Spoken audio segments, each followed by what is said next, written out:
오늘은 익숙치 않은 고난, 뜻밖의 고난이 주는 의미, 익숙치 않은 고난, 뜻밖의 고난이 주는 의미라는 제목으로 하나님 말씀 증거하도록 하겠습니다. 애굽에 있던 이스라엘 백성들을 하나님께서 건져 주셨습니다. 그 부르짖음을 들으시고 이제 건져 주셨습니다. 그걸 이제 출애굽이라 그럽니다. 출애굽의 출발, 그러면 이제 홍해를 건너는 것부터 시작되죠. 우리 인생의 출애굽도 이 홍해를 건너는 사건부터 시작된다고 생각합니다. 그 홍해를 건널 때 이스라엘의 마음의 상태가 두려움이었습니다. 두려움, 그죠? 그 넘실대는 물길을 바라볼 때 느끼는 게 두려움입니다. 여러분 바다에 대한 두려움 아십니까? 저는 옛날에 그 집회를 많이 다닐 때 보면은 꼭 이렇게 그 물가 옆에 좋은 호텔이라고 얻어줍니다. 뭐 호수 옆이든 강 옆이든 바다 옆이든. 근데 뭐 낮 시간에는 뭐 딴 데가 있고 밤에만 오잖아요. 그러니까 되게 무섭습니다. 그래서 제가 나중에는 그렇게 부탁을 했어요. 제발 물가에는 제발 방 좀 얻지 말라고. 뭐가 나올 것 같아요. 그리고 뭐 전경을 저거 새까매가지고 오히려 볼 게 없고 밤중에 오히려 위로가 되는 게 시내에서 이렇게 불빛 바라보는 게 훨씬 좋더라고요. 그리고 가끔 또 큰맘 먹고 밖에 나가 보면 정말 밤에 물이 무서워요. 그죠? 뭐가 나올 것 같고 그 물의 힘이라는 게 또 어마어마하다는 것입니다. 이게 바다의 두려움이 있어요. 그런데 이스라엘 백성들은 뭐 그렇게 낭만적으로 바다를 바라보는 것만 해도 무서운데 이건 그 바다 앞에 건너야 되는 문제가 있지 않습니까? 뒤에는 애국 군대가 쫓아오고 앞에는 바다를 어떻게든 넘어가야 되는 문제. 바다를 경험하지 못했던 사람에게 있어서 바다는 무서운 것입니다. 저도 이렇게 바다를 많이 겪지 않았어요. 특별히 뭐 부산이나 목포나 이렇게 해안가에 있던 사람들은 바다를 자주 보고 살았기 때문에 그래도 좀 덜 무섭거나 익숙할 건데 이 바다 자체를 가끔마다 보는 사람은 익숙치 않습니다. 그리고 이걸 뭐 옆에서 구경하는 게 아니라 이걸 넘어야 된다고 생각하면 두려움이 엄습한다는 것입니다. 몽골 같은 나라 보십시오. 몽골. 칭기스칸 이후에 전 세계를 호령하지 않았습니까? 그죠? 가장 빠른 시간에 전 세계를 정복하고 세계 최강의 군대, 그게 몽골 군대입니다. 우후죽순이고, 그죠? 모든 걸 다 물리치고 육지전은 게임이 안 돼요. 몽골하고 해서 이긴 나라가 없어요. 그죠? 그런데 고려를 침공했을 때 참 머리가 좋죠. 우리 그 군사 정권이, 그죠? 무신 정권이 강화도로 천도를 해버리죠. 지금도 강화도 가보셨습니까? 그 강화대교나 초지대교에 넘어가면 옛날에 그보다 넓었다 할지라도 얼마 안 돼. 뻔히 보이잖아요. 그죠? 뻔히 보이잖아요. 야, 이걸 못 넘었나? 그런데 강화도에 천도한 게 38년. 그 다음에 왕이 개경으로 돌아오니까 그 삼별초들이 우리는 항복 안 한다. 끝까지 저항한다. 버틴 게 60년 버텼잖아요. 거기서. 그죠? 삼별초. 나중에는 뭐 여러 군데로 옮겨가다가 삼별초가 마지막 뭐 홍길동이 돼가지고 오키나와로 갔다. 뭐 이런 얘기도 있잖아요. 그죠? 그 뭐 얘기 모르세요? 그런데 그 얘기가 있을 정도로 삼별초 굉장히 오랫동안 버텼습니다. 굉장히 몽골, 이게 항몽 전쟁이 엄청났지 않습니까? 근데 이걸 통해서 알 수 있는 게 뭐예요? 몽골이 그렇게 강력한 군대였지만 그 길이를 볼 때 100m도 안 되는 그 바다, 그걸 못 건넜어요. 결국은 강화도도요, 고려군이, 그러니까 몽골에 이렇게 항복을 한 고려군이 가서 정복한 거지 몽골이 정복한 게 아니라니까요. 진짜 그 무신 정권이 맞았어요. 끝까지 버텼으면 몽골은 영원히 강화도 못 들어갈 가능성이 컸어요. 그죠? 몽골 군대는 못 들어가요. 왜? 바다에 익숙지 못하기 때문에. 우리도 익숙치 않은 싸움들이 있지 않습니까? 그럴 때 이런 두려움, 당황스러움, 그런 게 있다는 것입니다. 그런 의미에서 홍해의 체험이란 건 뭐냐? 이렇게 적용할 수 있다고 생각을 해요. 원하지 않는 고난, 뭐 원하는 고난이 누가 있겠어요? 원하지 않는 고난, 거기서 머무르는 게 아니라 익숙치 않은 고난. 고난도 익숙치 않은 고난이 있어요. 뜻밖의 고난. 이 고난도 이렇게 반복되는 고난이 있습니다. 뭐 비슷비슷한 거 반복되는 거, 뭐 방나 딱지 맞고, 이거 한두 번 맞는 사람 힘들지만, 그렇죠. 이렇게 뭐 맨날 딱지 맞았던 남자들 별로 안 힘들어요. 뭐 난 99번 뭐 채웠다, 뭐 이런 남자 보면 뭐 일상입니다. 뭐 별로 안 힘들어요, 그죠? 그런데 뭐 특별하게 그 첫 번째 경험하는 게 있잖아요. 직장 잘 다니다가 실직당하는 거. 첫 번째 실직 충격이죠. 그때 또 오랜 직장 다니다가 실직 당했다. 그 충격입니다. 어마어마한 충격이고, 또 인생 가운데 암 진단 그런 거 아닐까요? 그죠? 건강하게 살다가 배가 더부룩해서 가봤더니 암입니다. 그것도 뭐 3기에서 4기입니다. 이러면 이게 첫 번째 경험이잖아요. 이게 충격이죠. 익숙지 않은 고난. 이때 막 당황스럽다는 것입니다. 또 뭐 결혼해서 다 잘 사는데 뭐 이렇게 가정이 갈라지거나 하는 뭐 이혼. 이것도 첫 번째 경험이겠죠. 뭐 몇 번 하신 분들이야 뭐 익숙하겠지만, 그죠? 대개 한 번밖에 안 하잖아요. 결혼도 한 번 하고 이혼도 한 번 정도 하지 뭐 여러 번 하나요? 이 원해서 하는 사람이 누가 있어요? 자기가 잘못하나요? 상대편에 의해서 이렇게 되는 경우도 있잖아요. 충격이 익숙치 않은 충격이라는 거예요. 그래서 홍해는 익숙치 않은 고난, 뜻밖의 고난 그렇게 생각할 수 있다는 것입니다. 근데 우리 결론적으로 이런 모든 예상할 수 없는 경험들이 놀랍게 일하시는 하나님의 능력을 체험하는 계기가 되더라는 거예요. 그래서 우리 오늘 신앙인들은 이걸 붙들어야 된다는 것입니다. 익숙치 않은 고난, 뜻밖의 고난이 주는 의미, 축복이 될 수 있다는 것입니다. 그래서 오늘 이 고난을 통해서 축복을 누릴 수 있는 믿음의 신실한 종 되기를 바랍니다. 그럼 익숙치 않은 고난이 주는 의미가 무엇인가? 몇 가지 살피겠는데 첫 번째는 전 이걸 이렇게 해석을 하고 싶어요. 과거의 영과 단절시키기 위한 고난이다. 과거와의 단절. 근데 과거라고 하기보다는 과거에 어떤 인격을 좀 부여하고 싶어요. 과거의 영. 과거의 영이라는 어떤 마귀가 역사하는 그런 과거의 영이 있어요. 그 영적인 세력, 그거를 단절시키기 위한 하나님의 축복이다. 이렇게 해석할 수 있다는 것입니다. 오늘 10절부터 보시죠. 바로가 가까이 올 때 이스라엘 자손이 눈을 들어 본즉 애굽 사람들이 자기들 뒤에 이른지라. 이스라엘 자손이 심히 두려워하여 여호와께 부르짖고, 이런 얘기가 쭉 나오죠. 애굽 군대가 지금 뒤쫓아옵니다. 울부짖죠. 그다음 뭐라 그래요? 뒤에 보니까 뭐 무덤이 없어, 뭐 여기까지 끌고 왔냐 이러죠. 근데 결국은 고난이 축복이 된 거죠. 애굽 사람 다 죽고 이스라엘은 구원 받았습니다. 여기서 우리는 알 수 있는 게 무엇입니까? 결국은 이 홍해 때문에 이스라엘은 살아남고 애굽은 죽었다라는 것입니다. 이게 결론이에요. 그럼 하나님께서 이런 길을 왜 이끌어 가시냐예요. 그 애굽을 이렇게도 상정할 수 있죠. 이스라엘의 과거라고. 그렇죠. 이스라엘의 과거 아닙니까? 거기 살다 왔잖아요. 쭉 살다 오는데 이스라엘 백성들이 마음속의 과거는 다 제거 못하죠. 광야에서도 맨날 애굽으로 돌아가야지. 뭐 애굽에는 뭐 부뚜막에서 먹던 거, 누룽지 먹던 기억난다. 뭐 이런 거 아니에요? 애굽은 과거입니다. 과거. 근데 이게 육적인 과거죠. 육적인 과거를 물리치는 거, 그게 홍해였다는 것입니다. 그래서 이 애굽이라는 것을 이렇게 해석할 수 있어요. 우리에게도 다 애굽이 있는데 과거입니다. 과거. 과거의 영이고, 과거의 힘이고, 과거의 능력이고, 또 과거가 우리를 지금 조종해요. 여러분들 지금 여기 앉아 있지만 여기 앉아 있는 사람 가운데 상당 부분이요, 하나님께서 역사하시는 게 아니라 과거의 힘이 여러분들을 조종하고 있는 사람 많습니다. 오늘 왜 그런 표정을 짓느냐? 과거 때문에. 왜 그런 결정을 내리냐? 과거 때문에.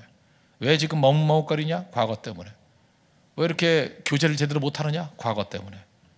그냥 과거 상처라고 얘기할 수도 있지만 이 과거의 힘이라는 건 어마어마하다는 거예요. 별거 아닌 말에 그렇게 화를 버럭 내죠? 과거가 조종하고 있어요 지금. 애굽이거든요. 애굽. 나의 과거라는 애굽이 죽지 않고 살아있기 때문에 계속 그런 일이 벌어진다는 것입니다. 그래서 애굽은 과거의 모습이에요. 그래서 새 출발하고자 할 때 이 애굽은 진짜 문제입니다. 그래서 출애굽, 엑소더스, 애굽에서 나와야 되는데 못 나온다는 거예요. 못 나오니까 어떻게 돼요? 애굽을 죽여버려야죠. 포기하지 않은 과거의 힘, 그게 홍해입니다. 그걸 없애기 위한 하나님의 뜻, 그게 홍해라는 것입니다. 우리 인생 살다 보면 과거와 단절하기가 쉽지 않습니다. 과거와 계속 연결이 맺혀 있고, 그래서 또 내 뜻대로 의지대로 잘 안 되는 거예요. 그래서 하나님께서 우리에게 주신 축복이 뭐냐면 홍해 사건을 통해서 과거와 억지로라도 단절하게 만들어 버린다는 것입니다. 그래서 과거를 수장시켜라, 그 얘기죠. 하나님께서 우리에게 그래서 고난을 주시는 겁니다. 고난이 있어야 과거를 끊더라고요. 고난이 있어야 과거와 결별하는 그런 일들이 나타나게 되더라는 것입니다. 우리 욥의 이야기 알죠? 욥기 23장 10절 보니까 내가 가는 길을 그가 아시나니 그가 나를 단련하신 후에는, 단련이 뭐예요? 용광로 속에 집어넣고 난 다음에 그 후에 내가 순금같이 되어 나오리라.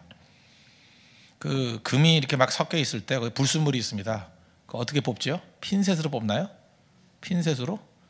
그 금 사이에 뭐 불순물이 있어 핀셋으로 아무리 뽑아도 안 되겠죠. 그 망치를 뺄까요? 핀셋으로? 뭐 망치로 정으로? 뭐래도 안 되죠. 우리는 다 알고 있습니다. 그 불순물을 제거할 수 있는 유일한 길은 녹여야 돼요. 금이 녹아야 된다고. 내 인생 가운데 원치 않던 이렇게 불순물이 끼어 있어요. 그 빼내긴 빼내야 돼요. 어떻게 빼내야 돼요? 힘들지만 용광로에 들어가서 내가 녹아야 돼요. 그 내가 녹을 때 묘하죠. 그죠? 순수한 건 남고 찌꺼기는 버려질 수 있다고요. 그래서 우리 모든 크리스찬들을 하나님께서 정금같이 순금같이 만들기를 원하시기 때문에 반드시 고난이라는 용광로에 넣을 가능성이 큽니다. 그래서 고난을 많이 통과한 사람일수록 깨끗한 신앙 가져요. 깨끗한 신앙.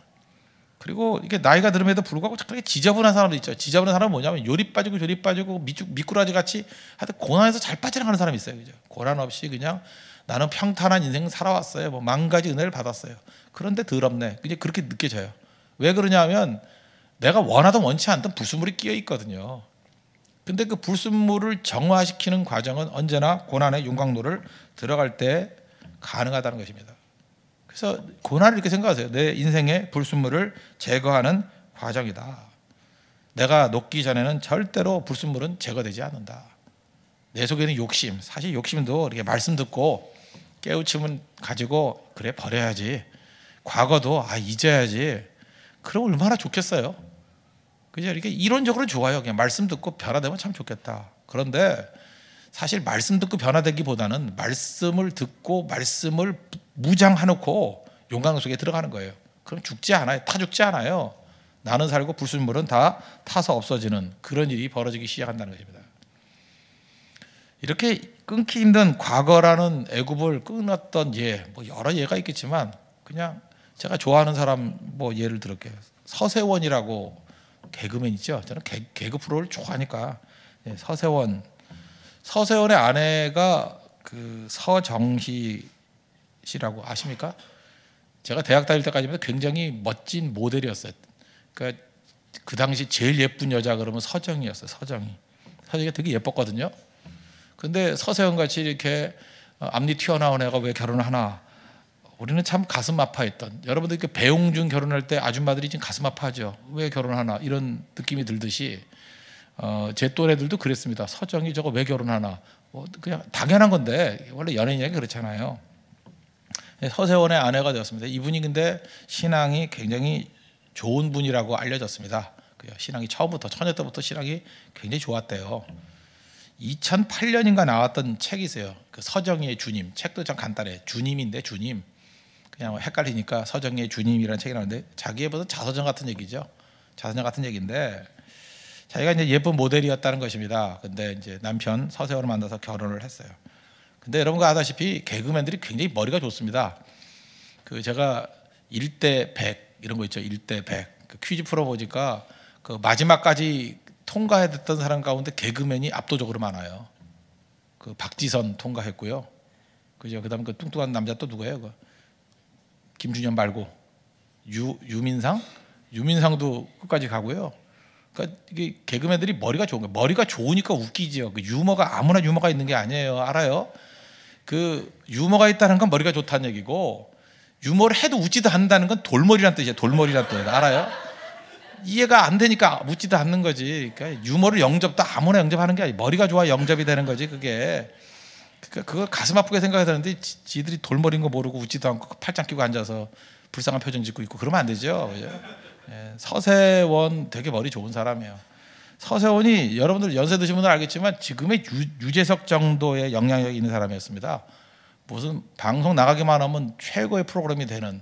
그때 당시야 뭐 이렇게 일반 뭐 예능 프로가 많지 않았기 때문에 그렇기도 했지만 서세원의 파워는 어마어마했어요. 그래서 승승장구했습니다. 승승장구가 뭐냐 사람이 그렇습니다. 뭐든지 손대면 다 잘 될 것 같아요. 근데 꼭 그 가수나 그 개그맨들 망하는 수순이 있죠. 꼭 보면 영화를 만들고 싶어 하더라고요. 그러니까 돈을 벌고 난 다음에 영화를 만든다 그래서 서세원이 만든 영화가 있어요. 첫 번째 영화 조폭마누라 아세요? 근데 이분은 승승장구하는 분인데 영화를 만들어서 또 성공했어요. 알잖아요. 조폭마누라. 조폭마누라에게 성공했다고요. 근데 조폭마누라 보면 알겠지만 그 내용 가운데 이 아내 얘기입니다. 서정희 씨의 얘기예요. 그 안에 자기가 생각해도 섬찟할 정도의 욕설, 폭력 너무너무 많더라고요. 이 크리스찬으로 도저히 받아들일 수 없을 정도로 너무너무 영화가 그렇더라는 거예요. 찍는 과정을 보면서 자기 구역 식구들과 함께 기도했대요. 저 영화 망하게 해달라고. 참 믿음이 좋은 분이죠. 남편 망하게 해달라고. 그죠? 남편 저런 영화 만들어가지고 영적으로 혼탁하게 만드니 이게 뭐가 되냐. 망하게 해달라고. 근데 하나님께서 그의 기도를 듣지 않으시고 흥하게 만들었습니다. 조폭마누라가 너무 잘 된 거예요. 그러니까 우리 알고 있잖아요.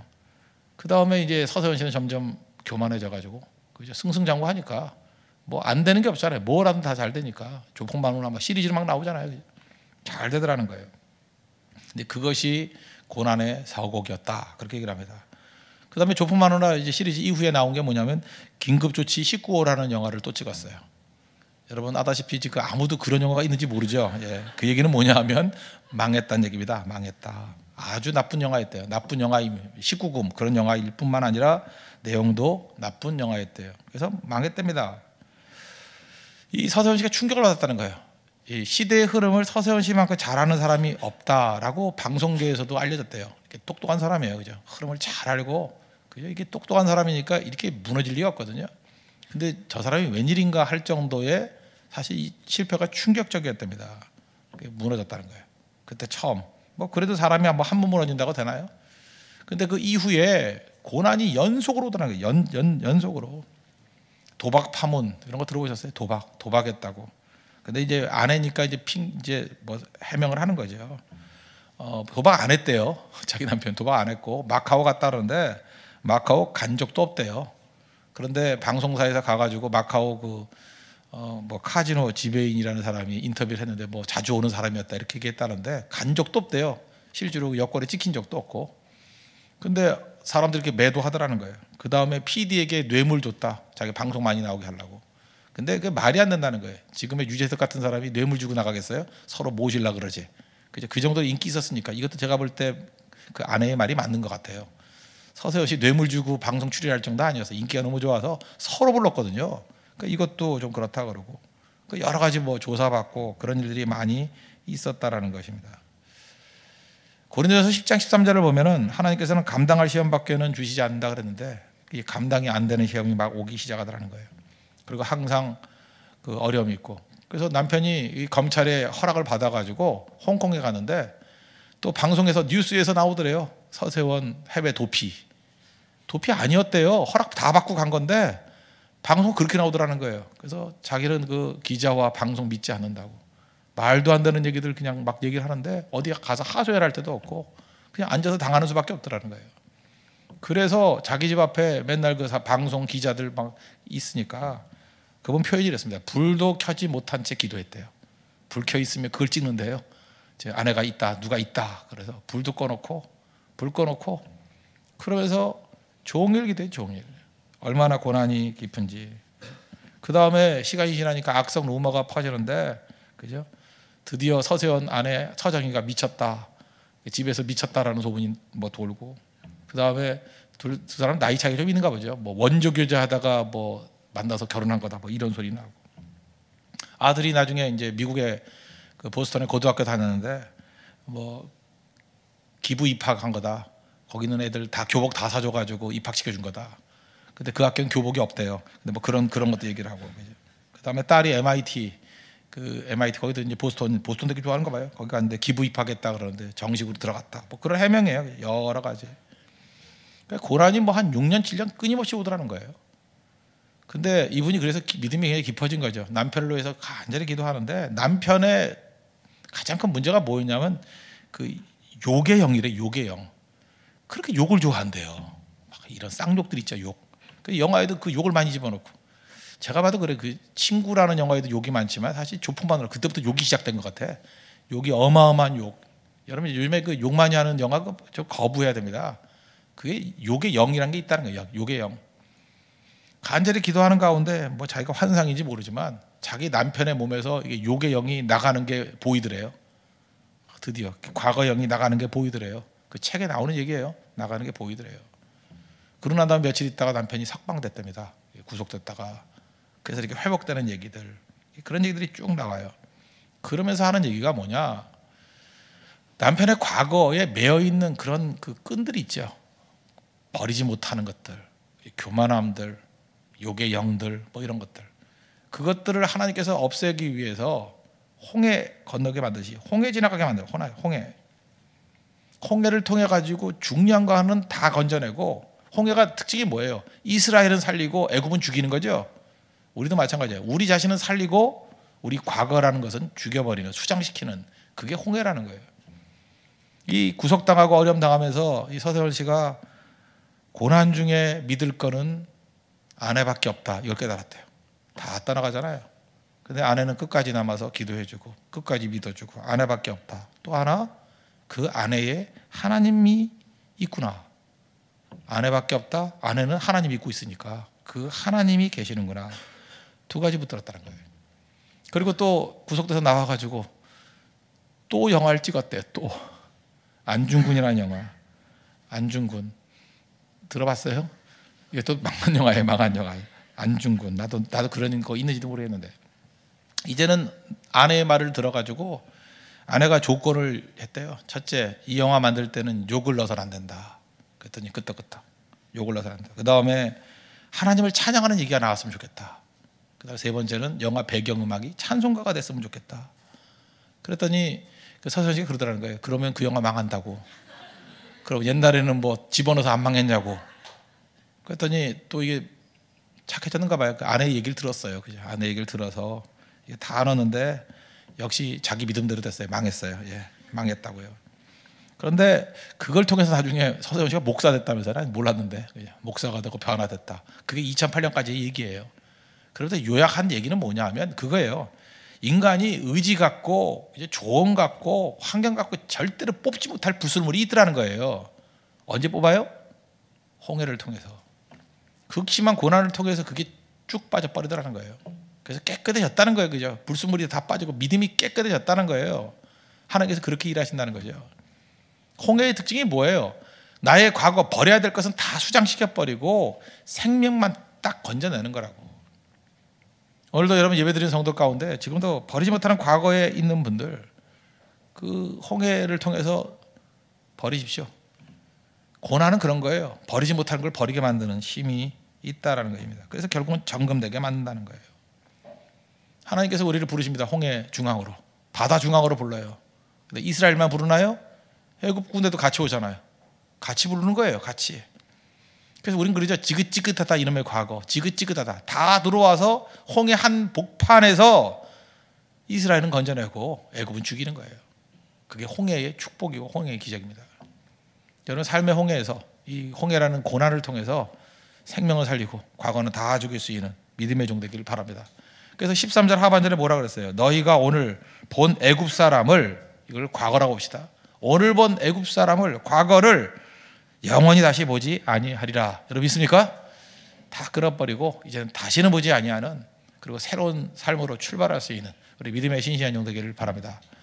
두 번째로 이 원하지 않는, 그죠? 익숙치 않은 고난이 주는 의미는 뭐냐? 인생의 승리는 하나님께 있다.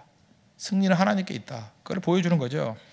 13절 14절 보겠습니다. 모세가 백성에게 이르되 너희는 두려워하지 말고 가만히 서서 여호와께서 오늘 너희를 위하여 행하시는 구원을 보라. 너희가 오늘 본 애굽 사람을 영원히 다시 보지 아니하리라. 여호와께서 너희를 위하여 싸우시리니 너희는 가만히 있을지니라. 여호와께서 싸우신다. 여호와께서 도우신다. 결국은 모든 인생의 승리는 하나님께 달려있다.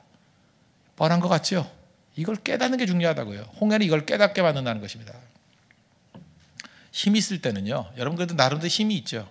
힘이라는 건 뭐 여러 가지가 있겠지만 뭐 돈이 될 수도 있고 권력이 될 수도 있고 젊음이 될 수도 있고, 그러니까 뭐 이렇게 멋있게 생긴 남자, 멋있게 생긴 여자들, 그것도 힘이에요. 일종의 매력, 그 힘력자잖아요. 그죠? 매력이 있다라는 거, 친화력, 뭐 이것도 다 힘 아니에요. 힘이 있을 때는요 모두가 친구예요. 그래서 자기도 잘 모르는 거예요. 친구 아닌 사람이 없습니다. 딱 보면 다 친구예요. 특별히 예쁘게 생긴 아주 젊은 여자분들 세상 사는 게 참 쉽죠? 안 쉬워요? 그냥 씩 웃으면 다 받아들여주고, 그죠? 아저씨 깎아주세요. 그럼 막 깎아주고 사는 게 편하죠? 그죠? 더 주세요. 그럼 더 주고. 안 그래요? 되게 쉽지요? 힘이 있기 때문에 그래요. 그 힘이 맨날 되는지 알아요? 맨날? 여기 앞에 계신 집사님 뭐 옛날에 안 그랬는지 알아요? 지금은 그러면 안 주죠? 예. 힘이 빠지면요 안 줘요. 안 줘. 이제 딸을 보내야 돼요. 본인이 가면 안 줘요. 안 생겨요. 안 생겨 진짜.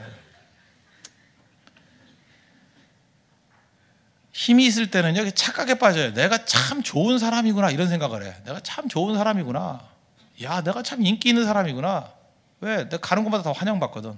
다 이렇게 좋은 덕담해주고 오라면 오고 밥 먹자면 밥 먹고 다 그래요. 많은 사람이 몰려들어요. 힘이 있으니까. 그래서 자기 자신에 대해서 오판하는 거야. 내가 꽤 괜찮은 사람이구나. 내가 훌륭한 사람이구나. 내가 정말 올바른 사람이구나. 근데 인생에 홍해가 와요. 위기가 딱 와요. 고난이 오고. 고난이 뭐 딴 겁니까? 힘이 사라진다는 거죠. 그러면 친구들이 다 떠나요. 참 묘해요. 세상 인심이라는 게 이런 거구나. 옛날에 친구라던 사람이 다 떠나가요. 다 떠나가요. 아무도 없어요. 아무도 없어. 그래서 그때 깨달은 게 뭐냐면 혼자됨. 그죠? 이거는 솔리터리가 아니라 loneliness예요. 외로움. 아무도 없구나. 사실은 뭐 서세원 씨는 아내 정도 남았다 그러는데 욥 같은 사람 보면 아내도 떠나잖아요. 그죠? 하나님 저주하고 죽으라, 욕하고 죽으라 그러고. 사실은 근본적으로 보면은 뭐 가까운 몇 사람 있겠지만 그래도 근본적으로 혼자 남는 거예요. 혼자 남는 체온이 홍해의 고독입니다. 홍해의 고난이에요. 그때에 다 떠나지만 진짜 다 떠나지만 결코 떠나지 않는 분이 계셔요. 하나님이라고. 하나님은 떠나지 않아요. 서세원 씨도 사실 아내라고 하지만 아내 속에 계신 하나님이죠. 그 아내가 그 믿음이 있으니까 안 떠난 거지. 그 믿음 없었으면 떠났을지도 몰라요. 그 아내 속에 있는 하나님을 발견한 거예요. 하나님이 남더라는 것입니다. 하나님 의지하는 거예요. 그게 능력이라는 것입니다. 여러분, 하나님께서 어떤 사람을 사용하느냐 하면 우리 젊었을 때 이런 홍해 체험을 하게 만듭니다. 고난의 체험. 그래서 고난을 겪어야 돼, 반드시. 그 고난이 뭐냐 하면, 그러니까 속된 말로 하면 세상에 믿을 놈 하나도 없다예요. 그걸 빨리 깨달아야 돼요. 세상에 믿을 놈 하나도 없다, 빨리 이 고백이 나와야 돼요. 그래서 결국 사람에 대한 기대가 다 사라지고 오직 주밖에 없사오니, 이 경험을 빨리 해야 된다고. 다윗을 보세요. 다윗 사무엘상 17장에 보면 골리앗 물리칠 때 뭐 그러잖아요. 너는 칼과 단창으로 내게 나오지만 나는 만군의 여호와 이름으로 나간다. 이게 한두 번 경험했던 게 아니라고요. 옛날에 사자의 발톱, 곰의 발톱에서 자기 힘으로 버티다가 안 되니까 하나님 능력 구해가지고 이겨냈죠. 그 경험, 결국은 위기 순간에는 아무도 없어. 위기 순간에는 하나님밖에 없어. 그거를 깨닫는 거라고요. 그래서 다윗이 강한 거예요. 하나님께서 반드시 그 홍해의 고난의 체험을 하게 만든다는 것입니다. 다니엘의 세 친구 한번 봅시다. 다니엘의 세 친구들 어땠어요? 그 나라가 망했습니다. 포로로 끌려가는데 그때 당시 마지막 왕이 여호야긴이잖아요.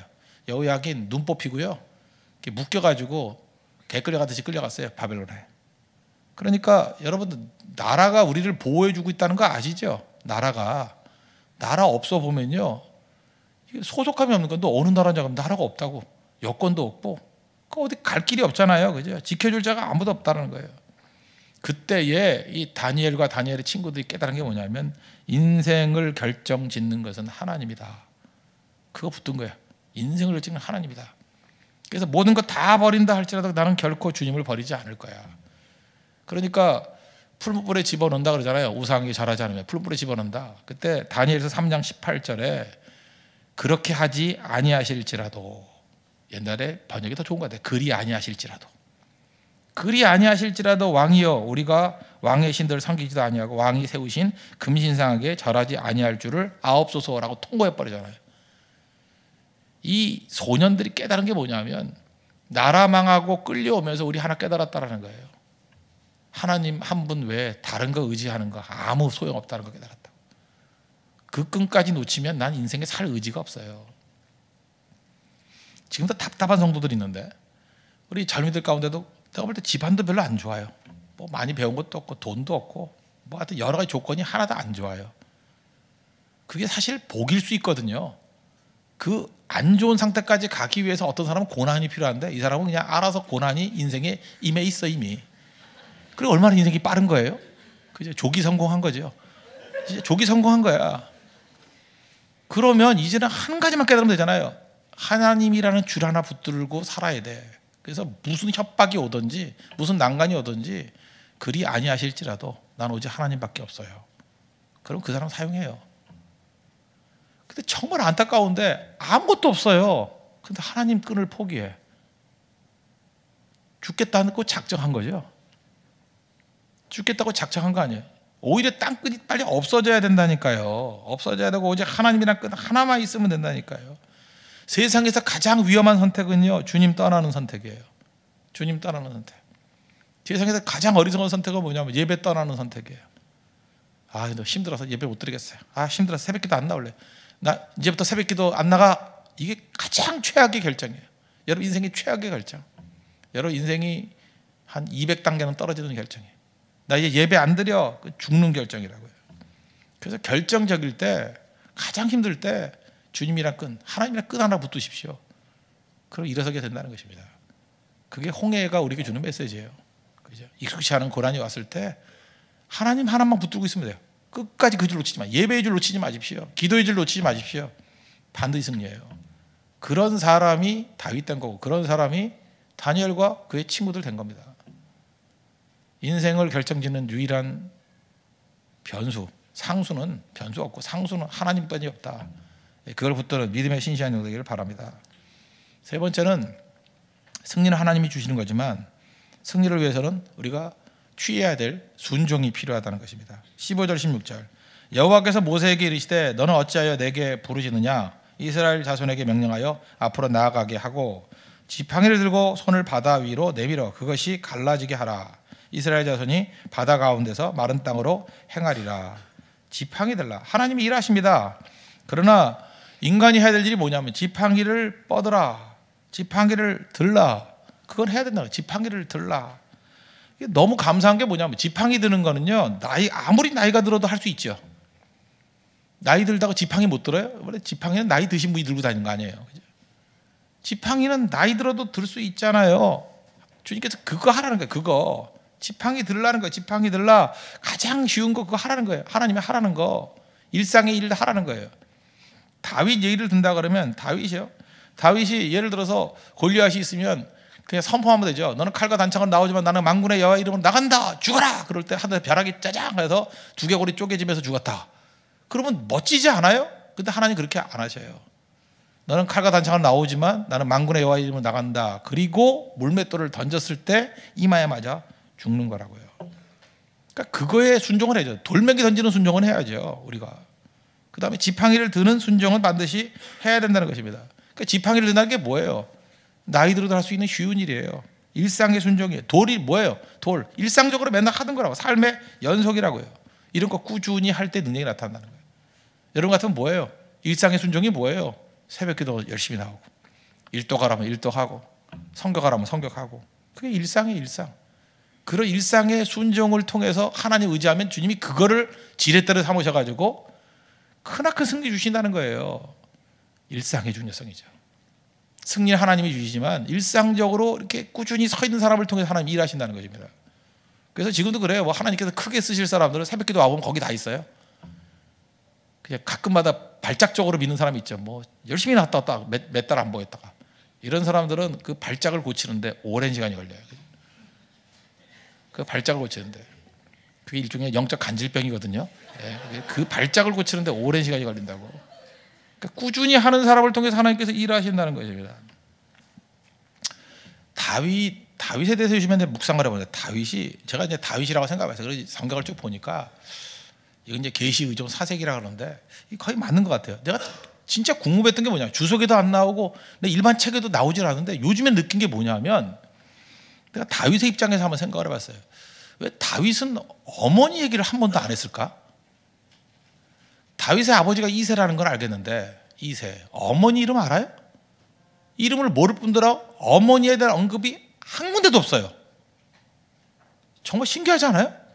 다윗의 얘기가 그렇게 많은데 다윗의 어머니에 대한 언급이 한 군데도 없어요. 한 군데도. 그리고 이새는 알죠? 사무엘상 16장 보니까 뭐 얼마 전에 설교했잖아요. 아버지가 아들들 데려오라 그랬더니 1번부터 7번까지 부르는데 8번은 아들 취급도 안 했어. 그러니까 집안에서 소외된 사람이었을 가능성이 크죠. 어머니 사랑도 못 받고. 그래서 제 추정인데 다윗이 어머니 사랑을 너무 못 받아가지고 그 여자에 대한 집착이 있는 것 같아요. 사랑을 못 받아가지고. 그래서 이렇게 도망치면서도 부인 몇 명씩 왔잖아. 그거 못 느껴요? 저는 그게 느껴지던데 이게 참 이런 상처가 있는지도 모르겠다. 그 다음에 제가 시편 27편 10절 얘기했죠. 내 부모는 나를 버렸으나 여호와는 나를 영접하시리이다. 이게 해석이 안 된다니까요. 다윗의 시인데 부모가 버렸다는 얘기가 성경에 없잖아요. 근데 내 부모는 나를 버렸지만 여호와는 나를 영접하신대요. 이게 굉장히 진솔하게 나오고도 중간에 굉장히 중요한 포인트로 나와요. 근데 이걸 액면 그대로 받아들인다면 이제 해석이 되더라고. 아버지가 버렸다는 얘기는 봤죠. 아들 취급도 안 했다. 그리고 어머니도 별로 다윗을 사랑 안 했던 것 같아요. 아니면 일찍 돌아가셨는지.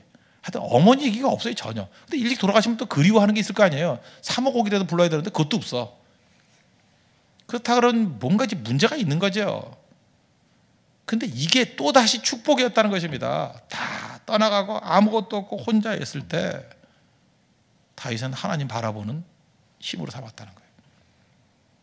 그러니까 얼마나 무서웠겠어요. 들판에 혼자 있어요. 어머니도 뭐 아들 안부 안 묻고 아버지도 내팽개치고 뭐 아들 취급도 안 하고. 근데 사자는 나타나. 믿을 건 돌밖에 없어요. 그래서 이게 다윗에게 돌은 어둠의 상징이에요. 그렇죠.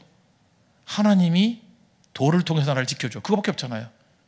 돌밖에 없다. 맨손이라는 뜻이에요. 돌밖에 없다. 곰이 나타나요. 이건 맹수들만 나타나네. 그죠? 사자 나타나고 곰도 나타나고. 돌밖에 없어요. 그리고 하나님밖에 없어요. 하나님이 도우시는 돌로 이기잖아요. 참 묘하죠. 하나님께서는 우리의 연약함을 통해서 일하십니다. 지팡이, 이건 뭐 목자의 지팡이라 생각하지 말고 나이 들었으니까 이거는 할아버지 지팡이에요. 할아버지 지팡이. 지팡이는 그죠? 하나님 임재의 연습이죠. 약함의 상징이에요. 아니 여러분 그냥 잘 걸어다니는 사람 남자하고 이렇게 지팡이 짚고 다니는 남자하고 누가 건강해 보여요? 잘 걸어다니는 사람, 뛰어다니는 사람이 낫잖아요. 근데 지팡이 들고 다니는 그 지팡이는 약함의 상징이잖아요. 근데 그 지팡이를 하나님의 지팡이 만들어준대요. 다윗도 돌멩이, 이거는 외로움의 상징이에요. 어둠의 상징이라고. 아무도 도울 자가 없어요. 들판에서 지킬 거라고 돌멩이밖에 없는 거라고. 돌멩이 들고 사자와 싸웠어요. 돌멩이 들고 곰과 싸웠어요. 하나님이 도와주셨잖아요. 어둠의 상징이에요. 약함의 상징이에요. 하나님이 그 약함을 통해서 승리케 해주시지 않습니까? 일상에서 지팡이 들어야 됩니다. 일상에서 돌 들어야 된다는 거예요. 저는 그래서 지금도 우리 성도들이 그런 모습이 되었으면 좋겠어요. 약해도 지금 약한 가운데 우리가 들고 있는, 버티고 있는 것들 있잖아요. 지팡이, 돌멩이. 그게 뭐예요? 새벽 기도고 성경 1도 가면 1도 가는 거고 성경 가면 성경 가는 거. 약하잖아요. 뭐 대단한 거 아니잖아요. 근데 그 일상에서 그런 거 붙들 때 하나님께서 그걸 통해서 놀라운 승리를 주신다는 것입니다. 그래서 결국은요, 꾸준하게 예배드리는 성도를 통해서 하나님은 일하신다. 여러분 지금 크고 작은 고난들이 있죠. 홍해 체험하시죠. 그 체험을 통해서 오히려 하나님께서는 더 큰 승리자로 여러분들을 훈련시키고 계신다는 것입니다.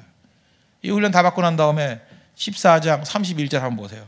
그게 리더십 훈련이었다는 것을 보여주고 있죠. 이스라엘이 여호와께서 애굽 사람들에게 행하신 그 큰 능력을 보았으므로 백성이 여호와를 경외하며 여호와와 그의 종 모세를 믿었더라. 이 과정 이후에 이제는 모세를 믿고 따랐어요, 안 따랐어요?